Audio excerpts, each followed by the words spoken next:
अपने सेशन की शुरुआत करती हूँ। सबसे पहले डॉक्टर वीरेंद्र यादव है हमारे साथ, सीएमओ गुरुग्राम है। डॉक्टर वीरेंद्र जी, सबसे बड़ा सवाल, देखिए गुरुग्राम या हरियाणा की अगर हम बात करें, गुरुग्राम की अगर बात करें तो मेडिकल हब इसे कहा जाता है।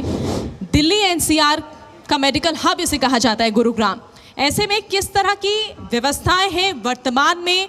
गुरुग्राम की अगर बात करें तो वर्तमान में कहाँ देखते हैं हम गुरुग्राम को स्वास्थ्य के क्षेत्र में, अगर स्वास्थ्य के नज़रिए से अगर देखा जाए तो?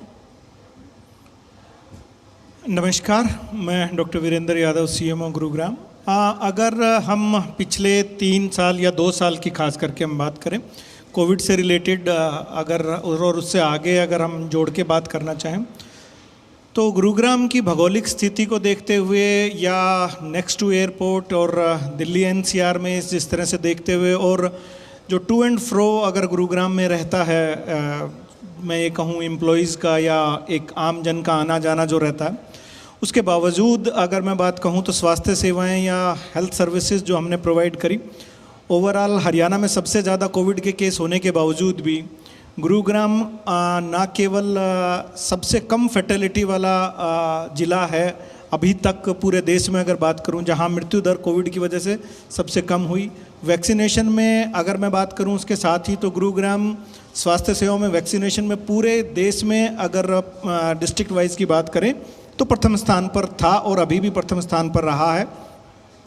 तो स्वास्थ्य सेवाओं में अभी अगर हम बात करें तो प्रेजेंटली हमारे पास एक सिविल हॉस्पिटल है 200 बेड का जिसको कहा जाए, पॉलीक्लिनिक है, और इसके अलावा अभी मैं आपकी बात सुन रहा था तो मैं कुछ उसमें ऐड करना चाहूँगा। हमारे पास अर्बन प्राइमरी हेल्थ सेंटर्स जो हैं वो 21 अर्बन प्राइमरी हेल्थ सेंटर्स जो फंक्शनल थे पहले से, और अभी 15th फाइनेंस की जो कमीशन की जो शुरुआत करने के लिए हमने 41 और अर्बन जो है प्राइमरी हेल्थ सेंटर्स कहूँ या अर्बन प्राइमरी हेल्थ सेंटर्स कहूँ, उनको शुरुआत करने के लिए करी, और उसमें से 15 ऑलरेडी एक्टिवेट हम कर भी चुके हैं, यानी 36 urban primary health centres already काम कर रहे हैं।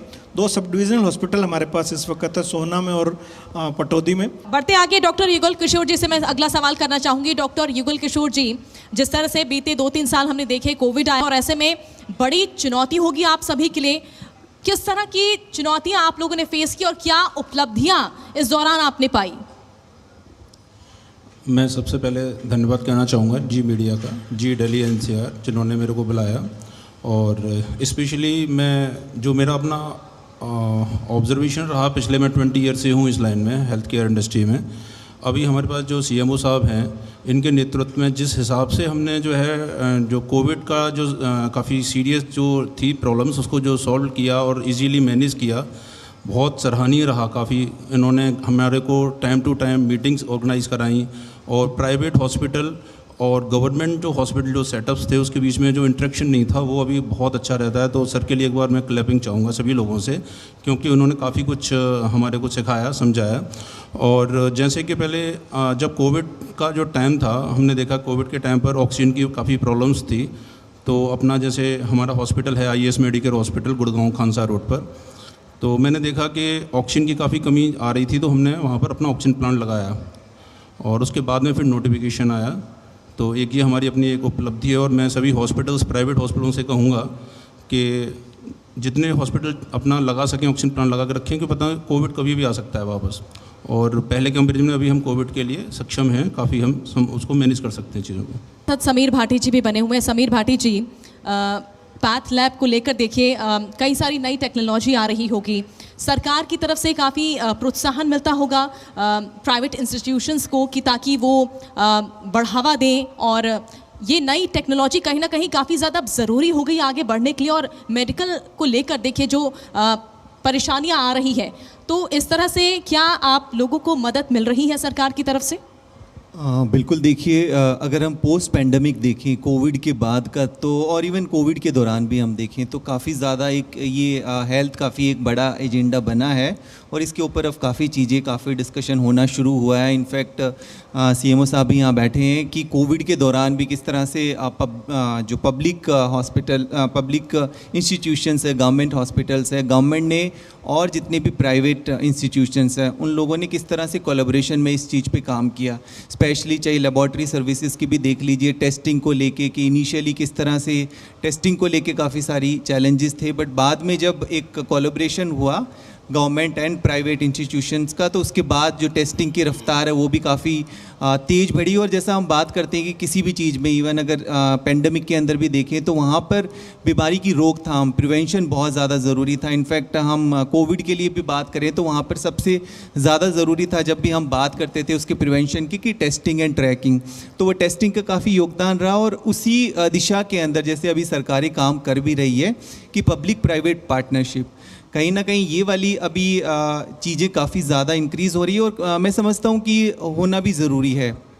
पब्लिक प्राइवेट पार्टनरशिप की बात करते हैं तो उसको एक टेलर मेड तरीके से देखा जा सकता है कि अगर हम अपने गवर्नमेंट हॉस्पिटल्स की बात करें, गवर्नमेंट इंस्टीट्यूशन की बात करें तो उनकी पेनिट्रेशन काफ़ी डीप तक है। अगर हमारे प्राइमरी हेल्थ सेंटर देखें, हमारे कम्युनिटी हेल्थ सेंटर देखें, वो बिल्कुल गाँव के अंदर है। और हम प्राइवेट इंस्टीट्यूशन की बात करें, प्राइवेट हॉस्पिटल्स की बात करें तो हमारे पास मैन पावर है, हमारे पास डॉक्टर्स की कमी नहीं रहती, उस तरह से ह्यूमन रिसोर्सेज का कोई चैलेंजेस नहीं है, गवर्नमेंट के पास उस तरह से इंफ्रास्ट्रक्चर अवेलेबल है।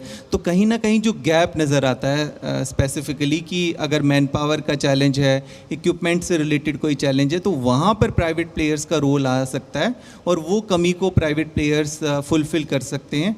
तो मैं समझता हूँ कि आगे आने वाले समय में ये PPP मोड पे काफ़ी काम किया जा सकता है। हमारे साथ जयवीर यादव जी भी हैं। जयवीर यादव जी, जो नाम ये यहाँ पे मैं पढ़ रही हूँ, जयवीर नारायण साहब, काफ़ी दिलचस्प नाम लग रहा है। किस तरह से आपके लिए कितना बड़ा चैलेंज रहा कोविड के बाद, कैसे आपने अपने काम को आगे बढ़ाया और कितना स्ट्रगल रहा आपके लिए? जी, मैं एक बहुत इतने अच्छे तरीके से काम करता हूँ कि किसी का स्वास्थ्य खराब ना हो, किसी का स्वास्थ्य खराब ना हो और किसी का गला खराब ना हो, इस पर सारे दिन चिंता करता रहता हूँ। बढ़िया से बढ़िया माल दो, कोई मिलावट ना हो और बहुत अच्छे से काम करूँ और इससे ज़्यादा कुछ नहीं, पर बढ़िया से बढ़िया, मतलब किसी को नुकसान ना हो। ये बहुत बड़ी बात आपने कही है, किसी को भी नुकसान ना हो, ये बहुत ज़रूरी है। बड़ा बड़ा बहुत धन्यवाद जो आपने मेरे को यहाँ बुलाया। मैं इसको धरोहर समझ के याद रखूँगा। बहुत नवीन गोयल जी हमारे साथ बने हुए हैं।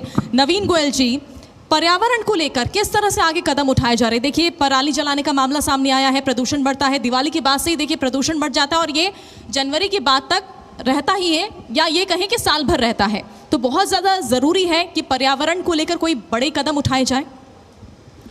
शुक्रिया, आपने कम से कम बोलने का समय तो दिया मुझे।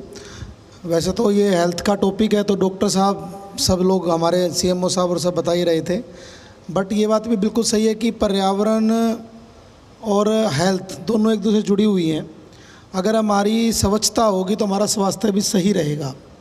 इस बात में भी कोई दो राय नहीं है कि अभी हमारे कैबिनेट मिनिस्टर इन्वायरमेंट के बता ही रहे थे कि पराली जलाने की जो घटनाएं हैं उसमें 40% की गिरावट आई है। देखिए, कोई भी ये बदलाव जब हो सकता है जब हर जन भागीदारी की बात हो। आप बिल्कुल सही कह रहे हैं कि दिवाली के बाद AQI लेवल गुरुग्राम में तो खासकर इतना बढ़ जाता है कि 5-4 दिन तो आँखों में जलन होने लग जाती है। बुज़ुर्गों के लिए गुरुग्राम में रहना उन दिनों में बड़ा मुश्किल हो जाता है और ख़ासकर जो सांस के मरीज़ हैं, ऐसे डॉक्टर्स का भी गुरुग्राम के अंदर मैं मानता हूँ कि बहुत पेशेंट हो गए हैं। उसके लिए हमारे पर्यावरण विभाग ने जल छिड़काव का कार्यक्रम शुरू किया। जितने भी रोडों के साथ साथ पौधे हैं, पेड़ हैं, उन सब पर हमने 8 ट्रैक्टर लगा करके और 8 टैंकर लगा करके गुरुग्राम में लगातार जल छिड़काव का काम किया था। एक सवाल मैं जयवीर जी जैसे ले लेती हूँ। जयवीर जी, आपने जिस तरह से अपने काम की शुरुआत की, एक बार लोगों को बताइए कि आखिर कैसे आपने जो नान छाप ये नाम दिया है, कैसे शुरुआत की, अगर लोगों को भी इस तरह का काम करना है तो? बस एक ईमानदारी रही, ईमानदारी से काम किया और ईमानदारी और मेहनत रंग लाती है। वही आज भगवान की कृपा से बहुत अच्छा लग रहा है मेरे को और अच्छा काम है। बड़ी दूर दूर से आते हैं मेरे पास, बहुत अच्छा काम चल रहा है और मैं ये सोचता रहता हूँ कि कोई मिलावट ना हो और किसी का गला खराब ना हो, पेट खराब ना हो, स्वास्थ्य सही रहे। इसी चीज़ को चिंता करता रहता हूँ। बिल्कुल। और कुछ नहीं।